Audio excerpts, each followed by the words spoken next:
C'est un vrai métier. C'est une des raisons pour lesquelles nous avons créé les instituts universitaires de formation des maîtres, parce que ça ne s'improvise pas. Et tant que l'objectif de la nation était d'enseigner aux héritiers, c'est-à-dire à ceux qui réussissent presque sans l'aide des enseignants, on pouvait avoir des maîtres qui soient de bons exposants, qui exposent bien leur savoir. Le travail de mobilisation, le travail de structuration et le travail d'accompagnement étaient laissés à l'initiative des élèves et des familles. Au fond, l'enseignant exposait, comme quand vous allez à une conférence, et puis vous mobilisez, structurez, accompagnez, ça c'était pour vous. C'était pour vos parents ou éventuellement des cours particuliers. Aujourd'hui, il y a beaucoup d'élèves qui n'ont pas la chance d'avoir dans leur famille, dans leur environnement, des gens qui les mobilisent, les aident à structurer et les accompagnent. Et donc c'est devenu un métier qui nécessite une véritable expertise.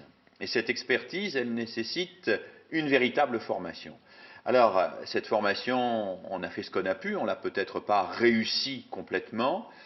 On l'a aussi tenté avec des compromis. Par exemple, elle est évidemment trop courte, elle n'est pas suffisamment construite sur l'alternance entre le terrain et la réflexion, elle n'est pas non plus suffisamment articulée au travail d'équipe. Donc il y a encore des choses à faire en matière de conception, de formation des enseignants. Puis il faut rajouter aussi que c'est devenu plus difficile d'enseigner aujourd'hui. C'est devenu plus difficile parce qu'il y a toute une série de facteurs sociologiques nouveaux. Les élèves, eh bien, ils sont pour certains de vraies piles électriques. Il faut savoir qu'un élève dort moins, qu'un élève regarde beaucoup la télévision, qu'il passe beaucoup de temps devant Internet, qu'il a parfois des familles qui sont soumises à des stress. Il y a un ensemble de stimuli qui fait que l'élève est le plus souvent dans ce qu'on appelle le pulsionnel. Hein. Il veut, il fait, il ne réfléchit pas, et quand il est en classe, eh bien, il veut que les choses se passent très vite, tout de suite.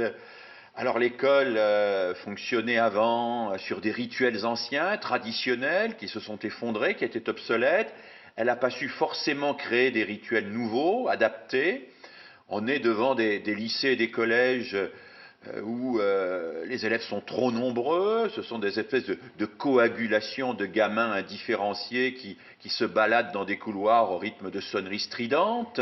C'est très loin de l'ambiance qu'il conviendrait de mettre en place pour permettre une véritable concentration, une attention au travail intellectuel. Alors tout cela fait qu'on a un peu le sentiment que l'enseignement n'avance pas.